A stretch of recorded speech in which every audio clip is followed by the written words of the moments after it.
From the Center for Agricultural Profitability at the University of Nebraska-Lincoln, this is Nebraska Farmcast. I'm Ryan Evans. As community groups become interested in exploring the cooperative business model, the Nebraska Cooperative Development Center here at UNL is available to facilitate discussions about evaluating if a cooperative is the best incorporation model. For more on what is considered in these discussions, including the potential advantages and disadvantages of cooperatives, I am joined by Cindy Houlden, Cooperative Development Specialist with the Nebraska Cooperative Development Center. Thanks for joining me, Cindy. Glad to be here, Ryan.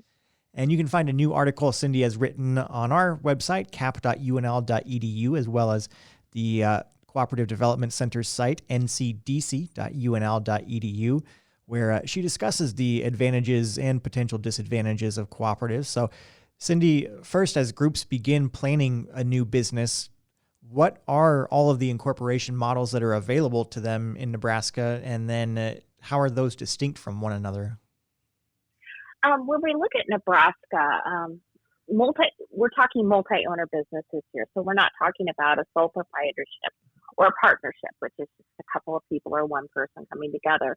We're talking about groups of people.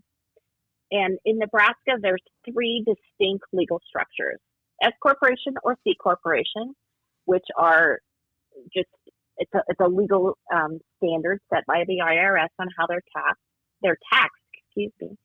There's a limited liability company or an LLC, and the third is a cooperative. All of them are formed in Nebraska under the same legal statute, and then they just have some differences in how their articles are written.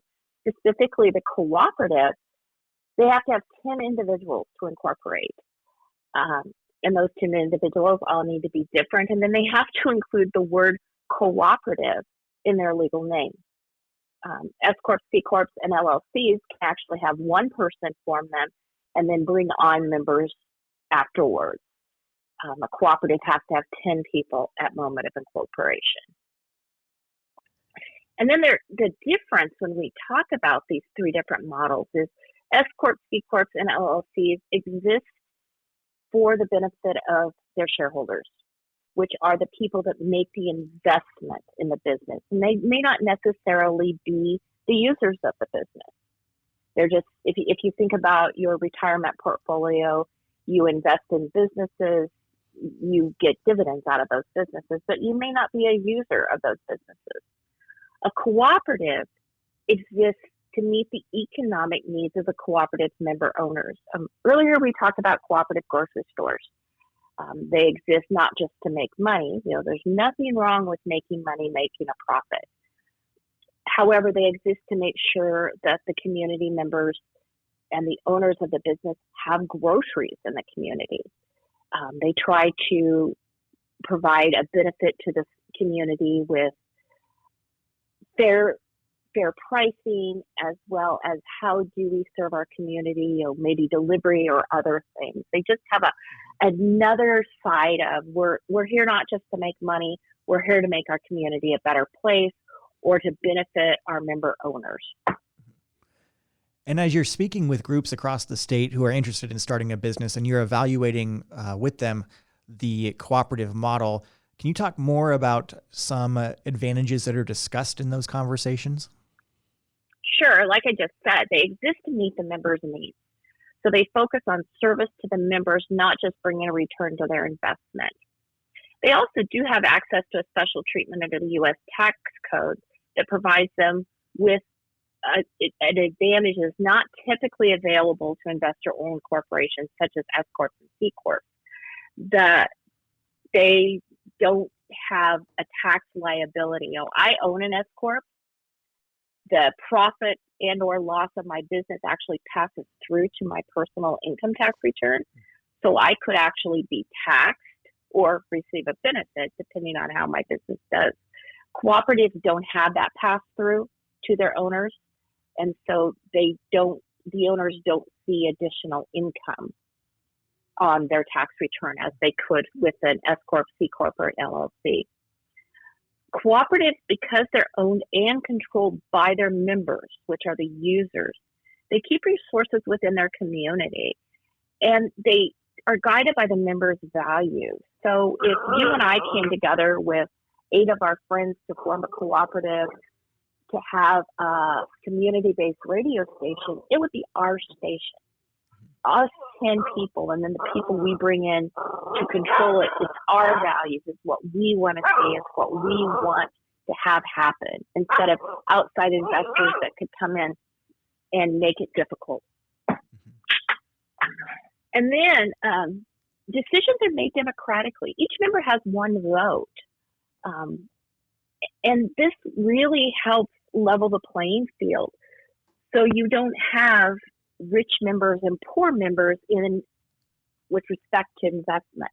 Everybody has the same investment to get a vote, and everybody has the same benefit or the same opportunity to participate in the direction of the business. Profits to return members is benefit from the business they do with the cooperative. We call this patronage. If you're familiar with REI, you get a percentage of the amount you spend at REI back every year as a patronage. So the more I spend, the more I get back. Cooperatives, of course, especially in Nebraska, they really contribute to the economic stability of our communities.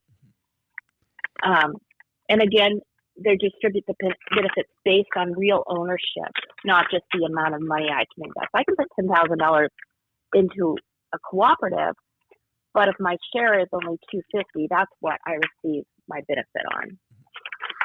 And on the other side of the coin, then, what are some potential disadvantages of the cooperative model that are discussed with these groups? Cooperatives can experience a greater difficulty gaining access to capital because they're non-participating investors, and we call these preferred stock. These are the people that invest more than the common stock. They don't get any extra benefit. They don't necessarily automatically get a seat on the board. They don't get more say in how the business is run, which for some people can be a reason not to invest. Some people want to be rewarded based on the amount they invest, not just the fact that they invested. And then the democratic process is difficult. It's hard. One member, one vote. We all have equal say. But we also have to educate our members and make sure they're all aware of the key issues. We need to hold meetings. We need to engage with them. We need to have a mechanism to respond to member concerns. And this can be time consuming, and it actually can cost money. And it can be difficult for people who aren't the most educated about consensus building to really prosper. And then I look at myself here. Some of us are a little bit action oriented and a little bit let's just do it. It can be hard to kind of let the process run and make sure everybody's educated and on board as we move forward. And then, probably the last thing, if their members don't invest time and energy, they're not operating as a cooperative. It's only as good as the members that are there. And so if your members aren't engaged as a board, you really do have trouble keeping it representative of all of your members. Yeah, great things to consider. And as you're having these discussions with groups across Nebraska through the Nebraska Cooperative Development Center, can you talk more about how you handle the conversation and just the process that you go through with these groups and making this evaluation? Sure. It's called a community engagement process, and it's just a series of conversations that we facilitate. We don't lead them. The word we like to use is actually coaching. We're kind of the community coach. We want the community to lead itself and to develop its own style based upon its culture. I always tell all the communities when they say, well, who should we have here? What should we say? What should we do? You know your community better than me. Who do you think should be here? How do you think we should draft this message? How do you think? Because they know their communities. They know the group they're working with. And we guide them through. We talk about the advantages and the disadvantages. And then one thing we try to talk about is, okay, these are the disadvantages, but if you're proactive, how do you minimize the impact? How do you make sure everyone's engaged and educated? How do you make sure you can access your capital? What are the things you need to do to make sure these disadvantages honestly don't exist?